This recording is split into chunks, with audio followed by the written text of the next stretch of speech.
विश्व के प्रत्येक भाग में रत्नों के प्रति प्राचीन काल से ही विशेष आकर्षण रहा है।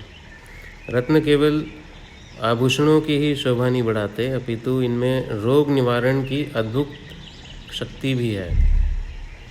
आयुर्वेदिक और यूनानी चिकित्सा पद्धति में विभिन्न शारीरिक एवं मानसिक रोगों की चिकित्सा में रत्नों के भस्म या पिष्टि का प्रयोग किया जाता है। होम्योपैथिक चिकित्सा पद्धति में रत्नों का मूल अर्क तैयार करके ग्लोबुलस में प्रयोग किया जाने लगा है और उस दिशा में परीक्षण एवं प्रयोग जारी है। वैज्ञानिकों की मान्यता है कि हमारे शरीर में सप्तरंगी किरणों का निश्चित समानुपात है। किन्हीं कारणों से विभिन्न ग्रहों से निकलने वाली अंतरिक्षीय चुंबकीय अल्ट्राकॉस्मिक किरणों की क्रिया में अगर किसी रंग की किरणें अपनी सक्रियता अगर खो देती है या उनका संतुलन ना रहे तो शरीर रोगग्रस्त हो सकता है, जिससे जिस ग्रह की कॉस्मिक किरणों की कमी हो उस ग्रह की रत्न की औषधि तैयार कर रोगी को देने से रोग का निवारण संभव है। प्राकृतिक चिकित्सा में भी सौर मंडलीय ग्रह रश्मियों के सिद्धांत के आधार पर ही रंगीन बोतलों में जल तैयार करके रोग निवारणार्थ रोगी को पिलाया जाता है। ज्योतिष शास्त्र की भी मान्यता है कि उत्पत्ति के समय जिन जिन रश्मियों वाले या जिन जिन कॉस्मिक रेज वाले ग्रहों की प्रधानता होती है, जातक का नेचर, जातक का स्वभाव भी वैसे ही बन जाता है। इसके लिए जातक पारिजात में एक बहुत अच्छा श्लोक है, जैसे इसमें बोला गया है कि माणिक्यम दीननायकस्य विमलम मुक्ताफलम शीतोर्महारस्य च विद्रुम मर्कतम सौम्यस्य गारुत्कम दैवज्यस्य च पुष्पराग सुरारचस्य वज्रम शने नीलम निर्मले मन्ययोश्च गति के गोमेदे वैदुर्यत के। ये इतना सुंदर श्लोक है कि इन 2 लाइंस के श्लोक के अंदर आपको सभी ग्रहों से रिलेटेड उनके रत्न, उनके जेमस्टोन्स की पूरी व्याख्या इसमें मिल जाती है। इस श्लोक के अकॉर्डिंग सूर्य का रत्न होता है माणिक, चंद्रमा का मोती, मंगल का मूंगा, बुध का पन्ना, बृहस्पति का पुखराज, शुक्र का रत्न होता है हीरा, या आजकल हम लोग सफ़ेद पुखराज भी इसमें रिकमेंड करते हैं, शनि का नीलम, राहु का गोमेद बताया गया है और इसी श्लोक में केतु का रत्न लहसुनिया भी बताया जाता है। अतः जो ग्रह अपने विषम स्थिति में होता है, विषम स्थिति का मतलब कुछ नेगेटिव प्लेसमेंट या नेगेटिव पोजीशन में हो, उसके कारण उत्पन्न रोग के निवारणार्थ उससे संबंधित रत्न को धारण करने की सलाह दिया जाता है। आयुर्वेद के प्रमुख ग्रंथ जैसे रस रत्न समुच्चय में बताया गया है कि रत्नों के धारण करने से ग्रहों की प्रसन्नता, दीर्घायु, आरोग्य, वैभव, उत्साह की प्राप्ति तथा अलक्ष्मी का विनाश होता है। सर्वसाधारण के हितार्थ और उनकी जानकारी के लिए नवग्रहों की नेगेटिव पोजीशंस या विषम स्थितियों और उनसे उत्पन्न होने वाले रोगों का एक कंप्लीट डिस्क्रिप्शन या हम बताएंगे अभी एक एक करके। जैसे सबसे पहले हम शुरू करते हैं सूर्य की विषम स्थितियों से। सूर्य की विषम स्थितियाँ मतलब सूर्य की नेगेटिव प्लेसमेंट्स क्या क्या है। और ध्यान रखिए, ये जो भी हम लोग अभी योग या जो भी हम लोग अभी पढ़ेंगे रूल्स, ये वैदिक ज्योतिष के अकॉर्डिंग हम लोग बता रहे हैं, ठीक है। इसमें हम लोग नक्षत्र की कंसिडरेशन हम लोग नहीं करेंगे और नक्षत्र का इसमें कोई उपयोग नहीं है। हालांकि जो कंप्लीट जो एक्यूरेट प्रोसीजर है जेमस्टोन रिकमेंडेशन का, जो रत्न का सुझाव देने का, उसमें हम लोग नक्षत्र भी कंसिडर करते हैं, जो कि आने वाले हम आगे के लेक्चर्स में हम लोग बात करेंगे। फिलहाल यहाँ पर हम जो भी देंगे अपने वैदिक ज्योतिष के अकॉर्डिंग है, ठीक है। तो सूर्य से स्टार्ट करते हैं। जब भी सूर्य नीच का हो या पाप ग्रहों से संबंधित अथवा शत्रु स्थान में स्थित हो तो उस समय अति कष्टदायक सिद्ध होता है और अनेक रोगों का कारण होता है। ओके, तो सूर्य की अन्य विषम स्थितियाँ, जैसे सूर्य की जैसे अगर नेगेटिव पोजीशंस की अगर हम लोग बात करते हैं, पहला सूर्य अगर तुला राशि में सप्तम, अष्टम या द्वादश भाव में स्थित हो और नीच राशि का मंगल उसे अगर अपनी फोर्थ एस्पेक्ट या चौथी दृष्टि से देखता हो, पहला पोजीशन ये। दूसरा पोजीशन, यदि जन्म काल से या गोचर में वृषभ, तुला, मकर या कुंभ राशि में हो, है ना, इसका मतलब कि सूर्य अगर लग्न कुंडली में या गोचर कुंडली में अगर वो वृषभ, तुला, मकर या कुंभ राशि में आए तब। दूसरा। तीसरा इसका रूल यह है कि जैसे शनि मंगल को देखता हो या मंगल सूर्य को देखता हो और सूर्य शनि को देखता हो, सूर्य की महादशा में, सूर्य की अंतर दशा में दुर्घटना का योग बनता है। सूर्य अष्टम में मंगल के साथ हो, ठीक है। तो इन चार पोजीशंस, ये चारों पोजीशंस सूर्य के लिए नेगेटिव पोजीशंस बताई गई हैं। अब इसमें इसका क्या रिजल्ट है, सूर्य के प्रभाव से होने वाले रोग क्या हैं। जब सूर्य रोग कारक होता है तो इन सारे हेल्थ इश्यूज़ या रोगों की होने की संभावना होती है, जैसे पित्त से जनित रोग, ओके, और फीवर, इसे कहते हैं उष्ण ज्वर, शरीर में जलन, अपस्मार, हृदय रोग, नेत्र रोग, चर्म रोग, क्योंकि पीलिया, लीवर, हैजा या आपकी विभिन्न तरह की व्याधियाँ होने की संभावना इससे बनती है। ओके, तो ये सूर्य की हो गई। ऐसी सेम चंद्रमा की विषम स्थितियाँ क्या होती हैं, चंद्रमा की नेगेटिव पोजीशंस। पहला, चंद्रमा अगर वृश्चिक राशि में हो, जो कि उसकी नीच राशि बनती है, चंद्रमा अगर वृश्चिक राशि का तीसरे, छठे, आठवें, 12वें घर में हो तो। दूसरा पोजीशन, लग्न में अष्टम नीच का लग्न में अष्टम नीच का हो और शनि 11वें या दूसरे भाव से 10वीं दृष्टि से देखता हो। तीसरा, क्षीण चंद्रमा अष्टम में हो या मकर राशि का हो तथा शनि द्वितीय या 11वें भाव से देखता हो, ठीक है। और फोर्थ पोजीशन, चंद्रमा की महादशा में शनि का अंतर चल रहा हो या कुंडली में चंद्र पाप ग्रहों से संबंधित या युति रखता हो या मंगल देखता हो, ओके। और लास्ट इसका पोजीशन ये बनता है कि चंद्रमा अगर गोचर में 5वें, 8वें, 12वें होने पर कष्टदायक होता ही होता है। इन स्थितियों में चंद्रमा अब जो बताएंगे उस तरह के हेल्थ इश्यूज दे सकता है, उस तरह के रोग देने वाला बनता है, जैसे कि मधुमेह, अतिसार, अनिद्रा, नेत्र रोग, विक्षिप्तता, पीलिया, मानसिक थकान, शीत ज्वर, अरुचि, मंदाग्नि, सूखी खांसी, दमा या श्वास रोग जैसे ब्रीदिंग प्रॉब्लम से रिलेटेड ये हमें योग बनाता है। इसलिए जैसे सूर्य की जो विषम स्थितियाँ बनाई, अगर उस तरह की पोजीशंस हो तो रूबी पहना जा सकता है।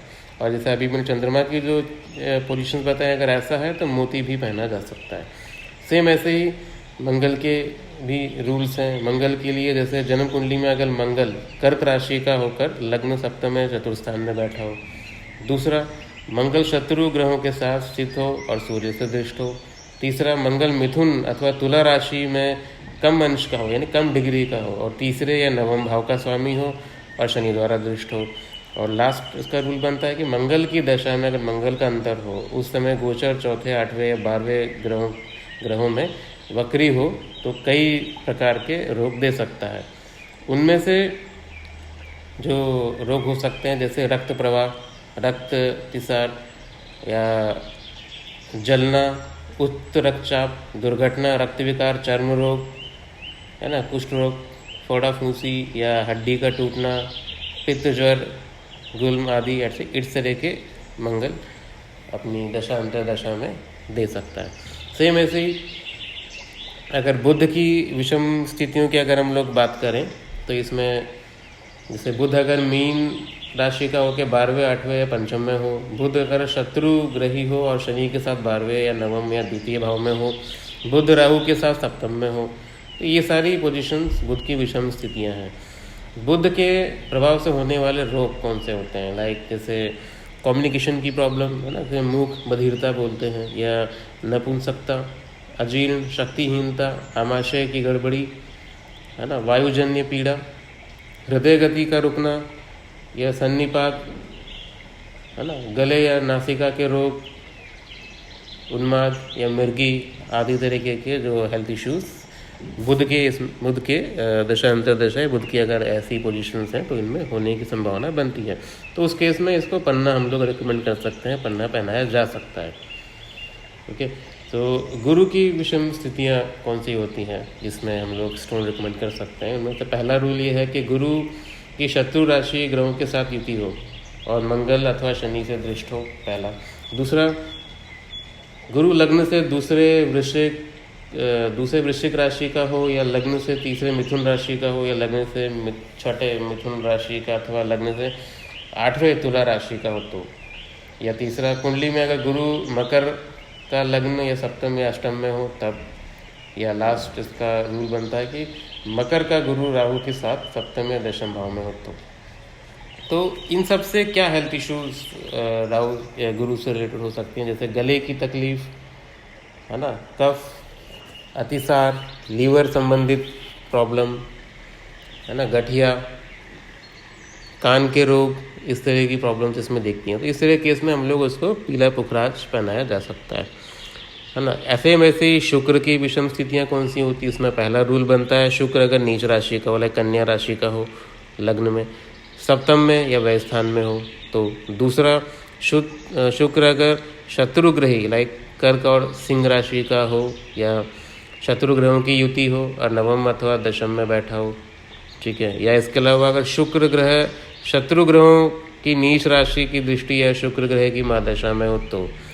शुक्र राहु सूर्य के साथ अगर तीसरे भाव में बैठकर भाग्य स्थान को देखता हो तो ये चारों पोजीशंस शुक्र के लिए विषम करी गई हैं। विषम मतलब नेगेटिव पोजीशंस ये बनती हैं। सेम ऐसे ही अगर शुक्र के अगर ये सब पोजीशंस हैं तो उनमें कौन से हेल्थ इश्यूज़ की संभावना बनती हैं? तो इससे होने वाले रोग होते हैं जैसे वीर्य दोष, नेत्र रोग, है ना, हिस्टीरिया बोला जाता है वो, है ना, मधुमेह, प्रदर रोग, गुदा अथवा इंद्रियों का रोग, प्रमेह, सुजाक, गर्भाशय संबंधित रोग, अंडकोश वृद्धि, मूत्र रोग, धातु का जाना या नपुंसकता को भी ये बढ़ाता है। तो इस तरह की अगर चीज़ें हैं, इस तरह की पोजीशंस हैं शुक्र की, तो शुक्र के लिए हम लोग सबसे बेस्ट जो मुझे समझ में आता है वो सफ़ेद पुखराज होता है, और लोग डायमंड भी इसमें पहन सकते हैं।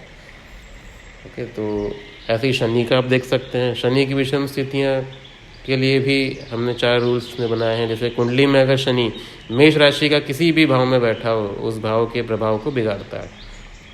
शनि कर्क राशि या वृश्चिक राशिगत होकर तृतीय, पंचम, सप्तम या लग्न में बैठा हो तब। शनि और मंगल की किसी भी त्रिकोण राशि में दोहरी संधि या युति हो तब। या लास्ट पोजीशन, शनि राहु शुक्र के साथ केंद्र में हो या शनि में मंगल का अंतर चल रहा हो। तो इन सब से होने वाले शनि से रिलेटेड जो हेल्थ इशू बनते हैं वो जैसे हो गया पक्षाघात, हाथ पैर या शरीर का कंपन, मिर्गी, मानसिक रोग, गठिया कैंसर, वतोदर, है ना, विष बाधा, या बार बार ऑपरेशन होने की टेंडेंसीज बढ़ जाती हैं, है ना, कृमि रोग आदि। तो ये सब चीज़ें शनि से जनित होने वाले रोग हैं। तो ऐसे ही अब जैसे राहु की अगर हम बात कर रहे हैं तो राहु के लिए भी हमारे पास टोटल 4 रूल्स इसमें हमने बनाए हैं। जैसे राहु अगर अष्टम भाव में हो, मंगल की उस पर दृष्टि हो, शनि राहु की युति हो, राहु अगर धनु राशि का हो, या तीसरा जो रूल है, राहु अगर नीच का नवम भाव में हो और मंगल या शनि की उस पर अगर दृष्टि पड़ती हो। या फोर्थ पोजीशन, राहु अगर मेष राशि, कर्क, सिंह या वृश्चिक राशि का लग्न चतुर्थ, छठे या तो दशम भाव में हो तो इन सब से जो रिलेटेड हेल्थ इशू हो सकती हैं राहु से रिलेटेड, वो है मस्तिष्क के रोग, है ना, मेंटल प्रॉब्लम्स, कब्ज, अतिसार, भूत प्रेत कब है, जादू टोना हो गया, इस तरह की चीज़, चेचक, कुष्ठ रोग, कैंसर, गठिया, वायु विकार, हृदय रोग, रीढ़ की हड्डी का टूटना, त्वचा रोग एट्सेट्रा। तो ये सारे राहु से जनित प्रभाव इसमें हो सकते हैं। इसी क्रम में आखिरी हमारे पास ग्रह आता है केतु का। तो केतु की जो नेगेटिव पोजीशंस हमें समझ में आती हैं वो हैं, केतु अगर नीच का होकर वृषभ या मिथुन राशि का शुक्र के साथ स्थित हो तब। केतु अगर जन्म कुंडली या गोचर में सूर्य के साथ सप्तम में अष्टम में हो तब। केतु लग्न या पंचम में शनि के साथ हो तब। या केतु शत्रु ग्रही या द्वितीय, तृतीय, पंचम या सप्तम में शनि के साथ हो, सूर्य अगर उसे देखता हो तब।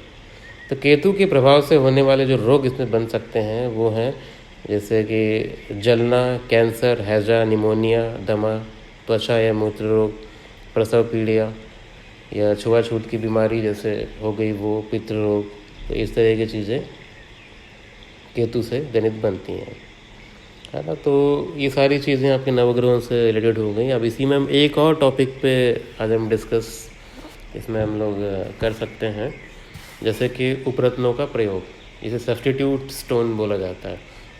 तो अत्यधिक आपके जो जेमस्टोन्स हैं वो मूल्यवान होने के कारण कुछ रत्न ऐसे हैं जिन्हें सामान्य जन खरीद कर धारण नहीं कर सकते। इसके अलावा अत्यधिक मूल्य चुकाने पर भी कई बार असली रत्न नहीं मिलते। हर एक आदमी को सही रत्न की परख भी नहीं होती। ऐसी अवस्था में सामान्य जन द्वारा उपरत्नों का प्रयोग करना ही उपयुक्त है, क्योंकि उनका मूल्य भी उनकी क्रय शक्ति के अनुकूल होता है और पर्याप्त मात्रा में उपलब्ध होने के कारण नकली होने की संभावना भी कम हो जाती है। और ग्रहों की अनिष्टनाशक जो गुणों की दृष्टि से भी इनका अच्छा प्रभाव अनुभव किया जा सकता है। जो गुण रत्नों में होते हैं वही उपरत्नों में भी होते हैं, बट थोड़े कम अंशों में, कम क्वालिटी में। अतः ग्रहों के अनुसार जो अरिष्ट रोग है उसके उनके जो रेमेडीज़ या उनके निवारणार्थ मैं आपको इसमें बताता हूँ कि हर ग्रह का उपरत्न इसमें हम कौन सा पहन सकते हैं।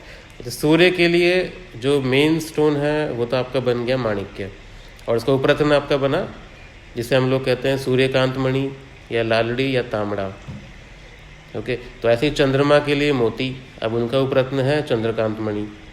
मंगल के लिए बनता है मूंगा। अब मूंगा का उपरत्न हालांकि आपको ज़रूरत नहीं पड़ेगी, क्योंकि मूंगा ऑलरेडी इतना आपको सस्ता मिलेगा कि आपको ज़रूरत नहीं पड़ेगी उपरत्न की, बट फिर भी जो हमारे ज्योतिष के जो क्लासिकल टेक्स्ट में जो मेंशन है वो है विद्रुमणि, है ना, या संघ मूंगी बोला जाता है, रतुआ या लाल अकीक, है ना, रेड अकीक, ये भी आप पहन सकते हैं मूंगे मंगल का जो उपरत्न है।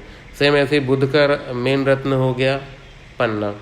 अब इसका जो उपरत्न है उसको हम लोग बोलते हैं मरगज या जबरजंद, या इसकी जगह पे आप ऑनिक्स भी हम लोग पहनाया जा सकता है। तो बृहस्पति का रत्न हो गया पुखराज। अब उसका जो सब्स्टिट्यूट बनता है वो सोनल या सुनेला बोला जाता है उसको, वो आप पहन सकते हैं। शुक्र के लिए हीरा होता है ना, बट आजकल हीरा जो हमारे जो वैदिक टेक्स्ट में जो मेंशन है उस शेप में मिलना बहुत मुश्किल है, और काफ़ी एक्सपेंसिव होने की वजह से आप सफ़ेद पुखराज भी पहन सकते हैं। इसका सब्स्टिट्यूट भी वजह से हो गया, जैसे तुरमली बोला जाता है तो वो आप पहन सकते हैं। ओपल पहन सकते हैं, ये सब शुक्र के ही उपरत्न है। शनि के लिए नीलम होता है उसका मेन रत्न, तो उसका सब्स्टिट्यूट हो गया नीली, जामुनिया। लाजवर्त भी पहन सकते हैं, काला अकीक पहन सकते हैं। राहु के लिए गोमेद पहना जाता है, गोमेद का जो सब्स्टिट्यूट बन जाता है वो तुरसा या भारतीय गोमेद, जो भारत में जो गोमेद मिलते हैं वो ऑलरेडी बहुत सस्ते होते हैं, तो उसके लिए सब्स्टिट्यूट की आपको जरूरत पड़ेगी नहीं। केतु के लिए लहसुनिया, है ना, इसका सब्स्टिट्यूट हो गया आपका फिरोज़ा या संघिया। तो ये सारे स्टोन उनके रत्न और उपरत्न हैं।